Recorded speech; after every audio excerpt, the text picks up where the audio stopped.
In this video, we're going to be creating a landscape for a lighthouse scene that you'll eventually be creating. So to do this, we're going to follow some instructions that are in the Blender Basics book, and I'm going to do a walkthrough with you in case you prefer to watch the videos instead of follow along in the book. First thing we're going to do is delete this cube, so we will right click it, make sure it's selected, and then to delete the cube you press the letter X, and that will delete the cube.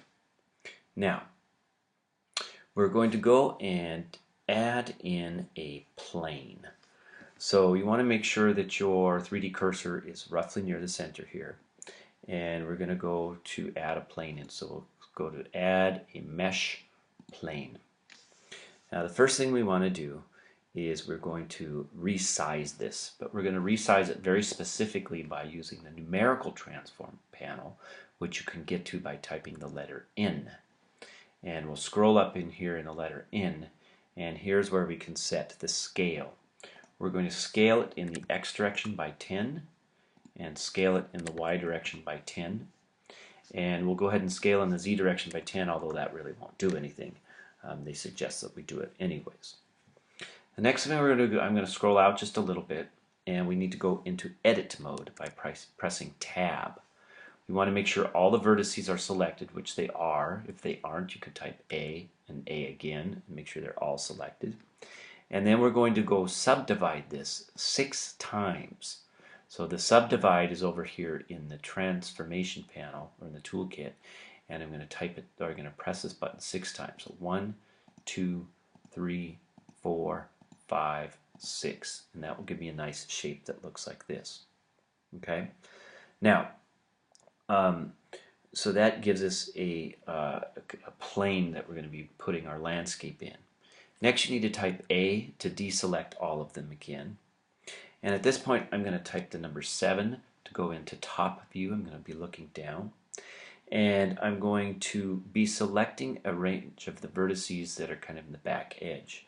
To do this, I'm going to hold down the circular select tool.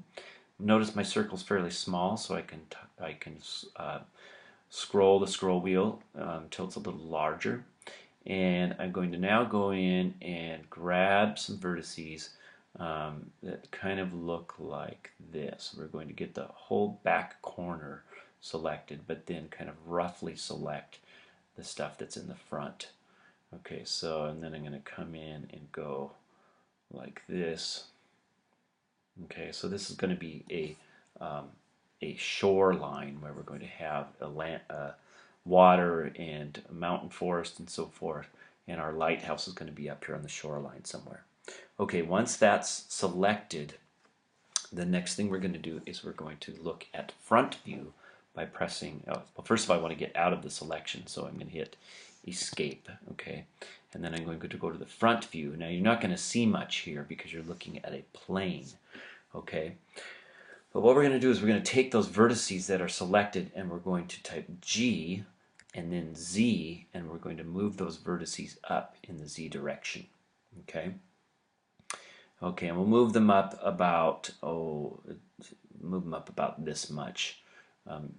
Now to see what this looks like, I'm now going to use my scroll wheel and I'm going to click around here and see what it kind of appears like. Okay, that's not too bad. Okay. Now we're going to make some fine adjustments to the mesh to make the cliff edge a little bit more random. So we're going to turn on proportional editing. So that's over here. We're going to enable it. And we're going to go to the random option right there. Okay. Now we are going to go in and I'm going to to deselect everything. At this point, I'm going to go in and select some individual vertices along the cliff edge. And what I'm going to do is I'm going to G and move them, and I'm going to lock it in the Z direction. So that's only lets me go up into the Z direction by pressing Z. If you use your scroll wheel now, you can enlarge the area of the vertices that are affected by that. So I'm going to do that. I'm going to pick one over here, G and Z to lock it in the Z direction. And this is going to kind of give our shore a craggy look to it. So G, Z, I'll pull some of those down. I'll go over here, G, Z, okay, pull something like that, and then G over here, Z, and we kind of get a more interesting look to our landscape, okay? And you can actually, if you want to, you could select individual vertices and do a few other things. You could go into the back surface here if you wanted a little mound where you can put a lighthouse on eventually. You might change this here to a sphere, okay, and then G and Z, and we'll get and you don't want to get too crazy with it, but I'm going to just G, Z, and bring up a little bit over there. Okay, so that's good. Now we're going to get out of edit mode by pressing tab. Now that kind of looks a little fakey, correct? I mean, you can see these very distinct edges on here.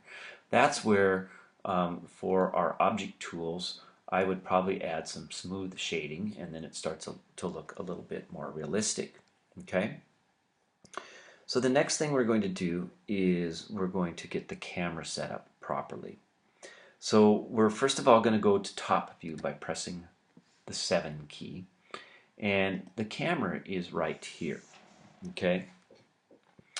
Now there are a number of different ways to go about this, and I'm going to talk to you about the technique that the book uses, although it's probably not my favorite technique to use. I will still go ahead and show you what they do to get the camera looking at the right object that we're going to be putting our lighthouse in at. So the technique they use for this is to add something in called an empty object. So you can go to add and you will find empty, and there's something here called a plane axis. And this is going to appear wherever my 3D cursor was put down, and I'm going to actually have it kind of go back here near this mound, and I'm going to go into I want to make sure that I am in front view, and I'm going to G, Z, and make sure that we're up at the right level. We're going to have a lighthouse here at some point. I might go from look at right view, front view, and then top view. And now I'm going to move it over just a hair because this is where I'm going to ultimately have my lighthouse. So this won't show up in our scene, but it's going to be used to target where our camera goes. And here's how we're going to do this. The next thing we want to do is we want to right click on our camera, and that is right here. Okay, and then the steps that they have you follow, and this is very important to pay attention, is to type Control T, and what we're going to do is we're going to track the camera, and we're going to let's see, actually we have to do something a little bit different. Let me hit escape and I'll show you what this does. Okay, so we're going to first select camera, so we right mouse click on it. Okay, and with the camera selected first, we're going to hold down the shift key and select our empty so that both of them are selected. You'll see a darker orange on the camera and a lighter orange on this. Now we'll type Control T, and we're going to say track to constraint. And that will, I don't know if you noticed, but the camera pivoted and is looking directly at this. Okay, so this little dashed line here means that they're linked up together. Okay, and so what we should be able to do here is now I'm going to hit escape and I'm going to right click on my empty, and notice that if I move this around, the camera will follow it. Okay, and if it didn't, then you probably had the empty selected first instead of the camera selected first, and you'll just have to Control Z until you can back up and not do that. Okay, so now with that in place, the camera should be following that empty object. Now we're going to see what this looks like. Okay, so this is where it might be a good idea to do a split screen. And so I don't know if you recall, but I'm going to first of all turn off my transform here by typing the N key.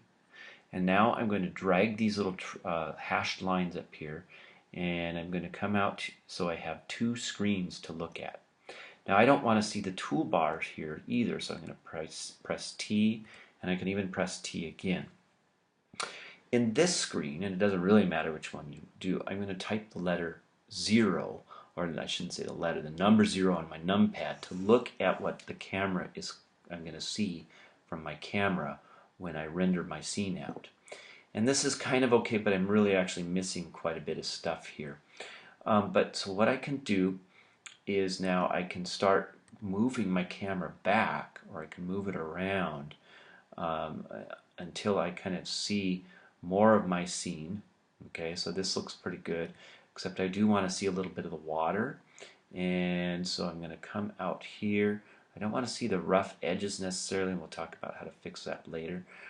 So something like this actually is starting to look pretty close to what I want to see. My lighthouse will be here. Okay. The other thing you can do is you can go into your camera view and you can type G, and you can actually move or pan the camera around a little bit too.